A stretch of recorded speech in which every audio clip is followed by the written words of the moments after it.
Even if you're doing it for yourself, a lot of people are talking about on-site generation now. It hates that. Like that's just not how this stuff has worked over time. How would you imagine us dealing with this really real challenge of oscillating in peaky loads? Yeah. This isn't even a hypothetical. Like it is literally here today, right? Right. Meta a few months ago released a very beautiful, detailed, only I would call, very few people would call white paper beautiful, but we've come to I thought that it was understanding, beautiful. Jim, of course. You had us at scavenger hunt about an hour ago. But, they released this very detailed, fascinating case study about what it took to train, their next generation Llama open source, foundation models, right?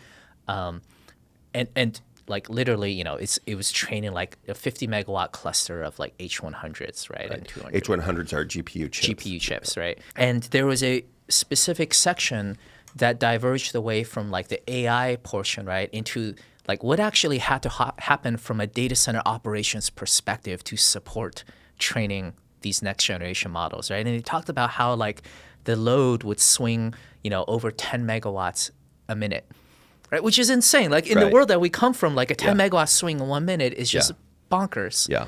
So when I take a step back, right, I see some clouds on the horizon that are also opportunities, right?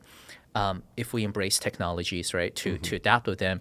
And some of the major challenges, right, that we're just starting to face is that data centers are becoming a hell of a lot bigger, a hell of a lot more complex, and a hell of a lot more dynamic. Yeah.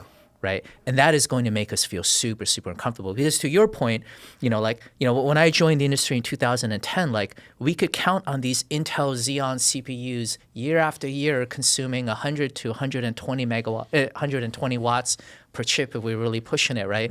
But now you see this exponential increase where NVIDIA is releasing new architectures once per year now. And every time they do that, it climbs by hundreds of watts, right? And people are saying, what's curious, because there were all these declarations before when we moved to blade servers, then we moved to virtual machines or whatever, that it was going to, exponentially increase the power consumption. It didn't.